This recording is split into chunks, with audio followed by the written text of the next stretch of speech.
Hello there, ladies and gentlemen, Don Spector here today with another super budget IEM, and I have for you today the Simgot, I don't know if the ET is silent or not, EW100 high performance shark? Question mark? I'm not entirely sure how the shark gets on here, but at least they have some humor here. And yeah, after the last time I took a look at the Heidi's MS1 Galaxy, today, yeah, we're taking finally a look at the EW100. And I know this is no longer the most current offering of Simgot in the super budget range. Unfortunately, I kind of lost this and found it again, so yeah, today now we're taking a look at this. That's the packaging, as you can see, it's very shiny silver. You can already see a target curve at the back here. And yeah, I like this. You move this out. You have the Simgot logo. Non-descriptive black packaging. You open this. You get greeted with the IEM here and the accessories, which we get a set of tips. These are absolutely random. There's nothing positive or negative to say with them. These are just tips, alright. The one of the Heidi's MS1 I did like more, but these are also totally okay. There's not much to complain. It's just random tips. Like they're not too bad and not too good. It's just tips. So yeah, and then you get of course the IEM and the cable. So I just throw this out of the picture for now, and then we take a look at the IEM and the cable. Yeah, today I would say we start with the cable, and again, let me stress that this cable is very similar to what you get with the Heidi's MS1 Galaxy. Look at the connector here, that is already very similar, besides they added a metal cylinder here. When we look at the cable diameter, that is basically the same. We look at the look, that is basically the same. The only thing that they changed from here to here is here they went for a twisting, here they just went for this boring style. And also what is different, here you have a metal cylinder around the splitter and here just plastic. But the super budget range, honestly, I don't really care if it's metal cylinder or not, because also the connector on both cases are just some plastic here. Here you can see this bigger one, and here just a small flush 2-pin. And overall these cables are both pretty good. This is again one of those cables that just gets smooth. It doesn't tangle easily. It works absolutely fine as a cable. And neat bonus here again due to this, it's actually releasing strain, so it also shouldn't break where most cables break. And unfortunately again missed the chin slider, so that could be a bit of an issue. Here though, the ear hooks are definitively better than on the MS1 Galaxy. They're still, as you can see, in like a bigger angle than you want, or like more angled than you want them. But because this rubberization here is not as thick, generally comes off as a bit more comfortable to my ear. And also the bending radius around here is medium sized, so that should be fine for most ears. If it is a bit bigger though, this could be problematic, but usually shouldn't. And yeah, then last but not least, the connector here is just random plastic, flash 2-pin. There's nothing positive or negative to say. It's working. Although you have again a colored dot on the inside here that is blue or red depending on the side. So you should be able to identify the sides easily. So overall for this price, yeah, it's smooth, it's very good usable, no criticism whatsoever. Next, let's take a look at the IEM. I will already remove the tip and push the IEM a bit out of the picture. That's the IEM. It's a thin plastic shell, again reminiscent of what you find in terms of material thickness at the MS1 Galaxy, but I definitely do prefer this look where you can literally just see the tech in there. So here again see mostly empty air, but you can also see this one is way smaller, and this has advantages and it has drawbacks. So first advantage, yeah, this thing should fit even the smallest of ears. It's so small, it should fit basically everybody. So that's a big plus. Minuses, because they don't go for a semi-custom shape, generally not as comfortable as the MS1 Galaxy. This is not uncomfortable, but I would highly recommend going for longer tips like the E-Pro that I have here. Really go for longer tips. The nozzle here is not too long, as you can see, and because the shell itself doesn't really extend in your ear like it would be with semi-custom, yeah, definitely longer tips, even for my relatively shortish ear canal, are recommended. And yeah, but other than that, it's fine. Like, it's not uncomfortable in any way. But yeah, if you would like to go for deeper insertion, I will suggest you to not do so. There's an edge around the front, as you can see here, this here. And if this pokes in your pinna, it will be uncomfortable. So generally go for a longer tip, and yeah, don't insert it too deep, and then you're fine. This is like not uncomfortable anyway. I can wear it for multiple hours, especially because it's so light. So yeah. Oh, but I was told, okay, turn to date first. Comfort and then build. Gaussian comfort is good, right? It's not bad, is kind of good. Build quality wise, though, this even compared to our cheap IEMs, it doesn't feel great, I have to say. It's relatively light. You feel the edges, or you see the edges here, and you can feel it at least a bit with the fingernail. But the tolerances, generally speaking, are relatively low, and it doesn't feel like the glue here is too weak. So I don't think it will fall apart easily, but it doesn't feel confidence-inspiring overall. The mesh in the front here well, seems to be glued on just fine. Other meshes of this kind have fallen out of my IEM, especially from KZ. I don't know how long this will hold up, but so far it just worked fine. And then you have a pressure hole at the back here and here. Get a bit closer, here and here.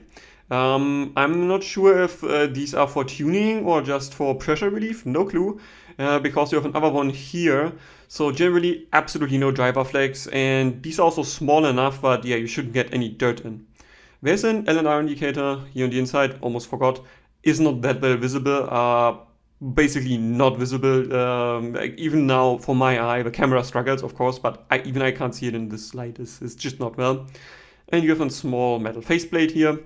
Yeah, that's it. It's a budget IEM, and you notice from the build, but it's not too flimsy overall. Yeah, after we talked about general things, let's come to isolation.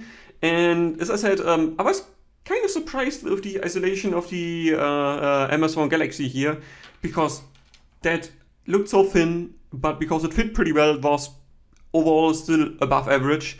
Yeah, this one is below average. It's just too small, I think, to absorb enough noise, and it's also very thin. So I will not recommend this for a general commute. It's just not isolating well enough to my ear. It's fine overall if you sit in an office or so. It's not too bad. Like the hum, or for instance, in server will definitely be reduced, but it's really not that great. Like if I sit next to my laptop and it's just rendering a movie, yeah, I can hear it. Like it is not that great. But again, it's not horrible, so yeah, below average would be the adjectives I would use.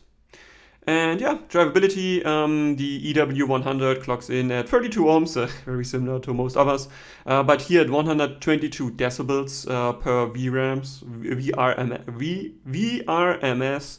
at 1 kilohertz. So that's extremely efficient, and what should I say, it is really loud. It gets loud very quick, and I think you're absolutely fine with any audio source you have.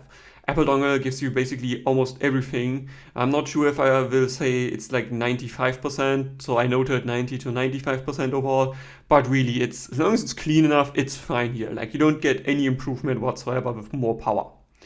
And then next, let's come to Soundstage. And while I said the MS1 Galaxy, I will compare again these two because these are the last two really budget sets I had, was very V-shaped.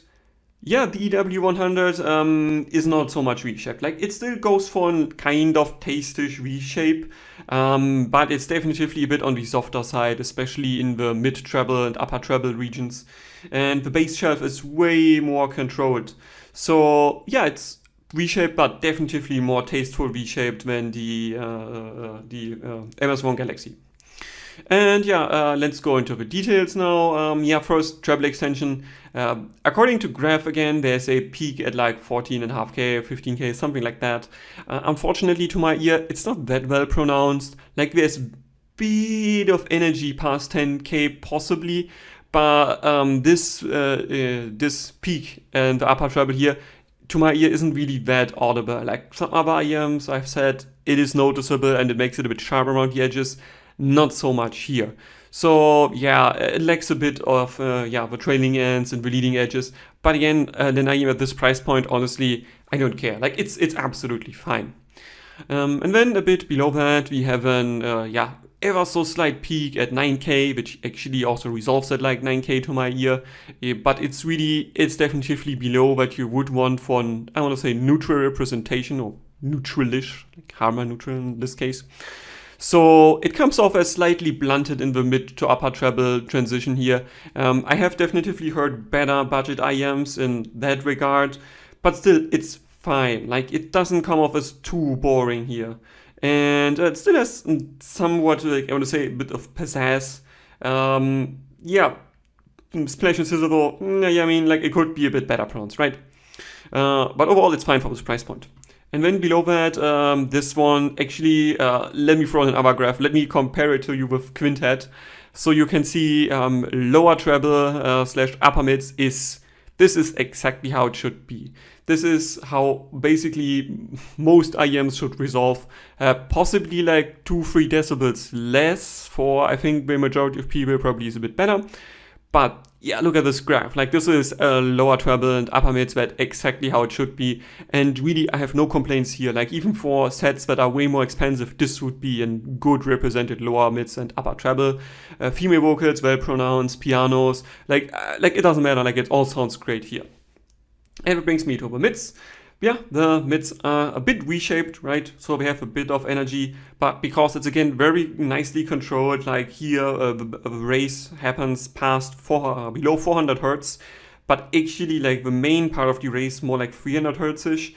So it is clear, like we can already give you a small spoiler for separation later. It definitely does separate better and sounds more clean than the MS1 Galaxy, just because the bass shelf here is way better controlled. Vocalists having good tonality to them. They generally come off as just ever so slight warmish, but I have really, like, this is just exactly how mids should be for this price point, of course, right? So again, no complaints in the mids. And that is also true for the lower mids. Like, I have no complaints here. They just have a touch more energy.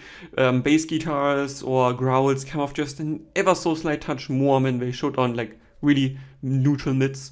So absolutely no complaints here. Like they don't interfere with anything. They just are very well defined. And then, let's come to the bass then. I think overall this bass is pretty decent. I think compared to Cadenza, of course, the Cadenza is a bit faster. It has a bit more slam. But again, it is just a bit more expensive. And if we take a look at just the pricing, I think actually the EW100 does a good job here. For this price point, I really don't have complaints. It's not too fast, it's not too blunted as well at the same time. It does have some sub bass going on, so absolutely no complaint. I noted again in my benchmark soundtracks Interstellar Mountains, 2 minutes 14 and a half, like not exactly 14, a bit behind that. So in this regard, it's similar to the MS1 Galaxy, maybe just a tad better. And overall, I think the bass body here is really nicely defined and I have no complaints. Next, Soundstage layering and imaging. I make it short, it's alright. There isn't much to complain here. It has 3 layers most of the time. It images decently. You can game with this without any issue. Cadenza again does a bit better job, but it's more expensive. And MS1 Galaxy, kind of the same, like so no complaints. And then separation, dynamics, and coherence. Coherence again, single DD, very nicely coherent. Timbre compared to the MS1 Galaxy, definitively better here. Doesn't come off as this woody or plasticky overall. Didn't have the feeling. I wouldn't call it the most neutral in terms of timbre, but at this price point, like who cares? It doesn't really matter. Separation though, that definitely is a step up from the MS1 Galaxy here. Probably just because, the tuning is just better. And dynamics of this are pretty damn good. Like I really I have heard way more expensive IEMs that are not as dynamic as this one. So that means it definitively out-dynamics. I don't know how to describe it. Like the dynamics are better than Can easily. Like no question there. Actually, even Cadenza for that matter didn't come off as this dynamic. I have to be honest. So generally for this price point, it's very dynamic, and I like the dynamics overall. that already brings me then to the verdict. Yeah, what should I say? It doesn't like win any prizes for the best sound signature. It doesn't lose in any way. It goes for a safe tuning, like V-shaped, like harmonish inspired. So overall, like it doesn't bedazzle me in any way. But for this price, like again, like super budget IEMs like really got good over the last few years. And I would still choose Cadenza personally, just because it is a bit more sparkly, a bit more lively, a bit more my flavor. But with this IEM, if you just add like, I want to say, put 3 more decibels past, let me quickly open the graph so I'm not saying anything stupid. Add a tiny bit more energy past 7K, like 3 decibels, I would say. And you will have a very good IEM at this price point that really leaves no room for any like improvement at this price, I would say. It also like technically is absolutely competent at this price point and has a decent timbre, it has good dynamics. So overall, yeah, actually the EW100, even without EQ, I think is competent.